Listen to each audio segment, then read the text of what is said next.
This is not a partisan debate. It is a human one. Clean air and water and a livable climate are inalienable human rights, and solving this crisis is not a question of politics. It is over our moral obligation. Leonardo DiCaprio is an activist for climate change and pollution across the world. He is part of the UN Messenger of Peace and is part of the UN Climate Summit. He gave this quote when he was at a UN conference on climate change. Currently, there is lots of talk on the news regarding climate change and the laws that we have about it. My name is Paris Delisle, and I have both friends in China and that have also lived in America that have told me about climate change and the difference between pollution here in America and in China. I will first talk about the health problems that come along with pollution and climate change in China. Then I will talk about the causes. Then I will talk about the effects of it.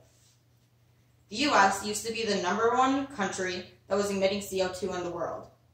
In 2007, China took that over and is now the #1 country in the world that gives off CO2. CO2 makes the temperature in an area increase dramatically. It has increased by greatly in the last 50 years. It is projected for the temperature in China to increase if they do not fix their problem of CO2 emission. They're responsible for 27% of global emissions in the year of 2004. That is about 1/3 of the world's CO2 emission.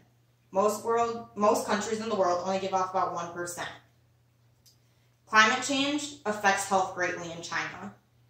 There's lots of mortality that comes from the weather events that happen due to their CO2, their climate change, and their pollution. Some of them would be typhoons, floods, windstorms, landslides, and their greatest one yet, smog. They have their change in air quality. They also have change in water. Their air is not breathable. Their water is not drinkable.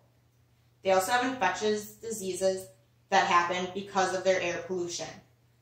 Some of them that spread easier are malaria and the dengue fever. An example of this is that heat waves hit their cities at such a high rate that people will die from them. They get heat stroke, they pass out, they are not able to get revived from this because it is just so intense. The #1 problem that China has right now is their air pollution. Smog literally will fill people's lungs and suffocate them to death. They're calling it the air apocalypse over in China just because it is so bad and is killing people at such a high rate. They have something called the red alert for severe pollution.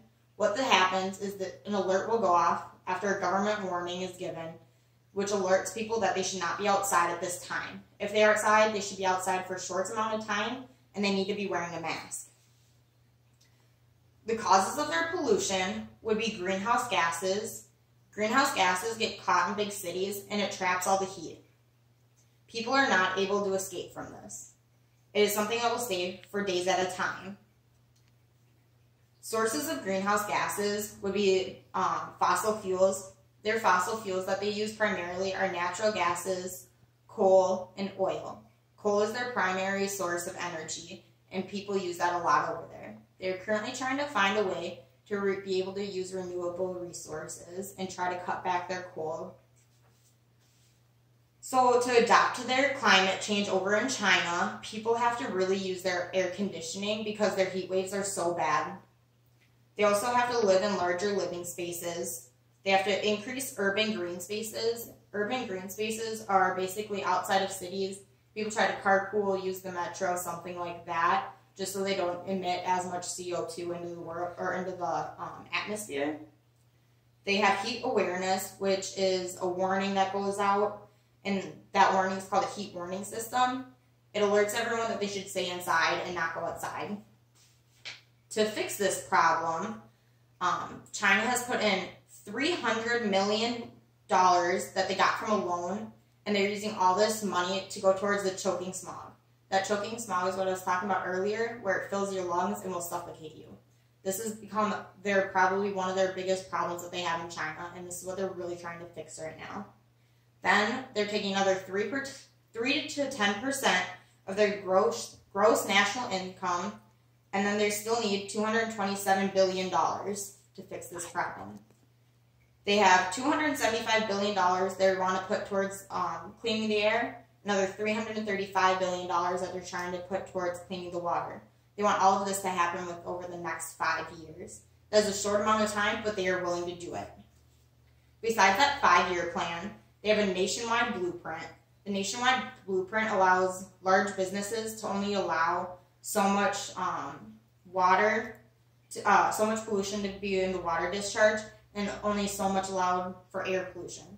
This is also known as cap and trade. If they have extra, they can sell it to another business. They want to hit their peak carbon emissions by 2030. By that time, they want almost a lot of their CO2 to be gone. And then they also want 20% of their energy to be renewable by 2030. China is working and investing a lot to fix their climate change and their pollution problem. Similar to the US in the 1970s, we had that same smog problem that they did. It also led for us to get health problems, but for us it resulted in net loss. We fixed our problem a lot quicker than China's, and they're currently trying to fix it. The US and China both have experienced pollution, climate change, and this has led to major health problems, and this is how it's going to be changed. They're currently trying to figure that out. Pollution is caused by our greenhouse gases. They lead to massive health problems for people of China, just like it did for America in the 1970s. In reference to the problem of climate change, Leonardo DiCaprio has also stated that over 97% of the scientific community is in complete agreement that we are contributing to climate change. To deny that, that means that you are not a part of the modern world. You don't believe in modern science or in the facts. We cannot argue this anymore. Thank you. I can nail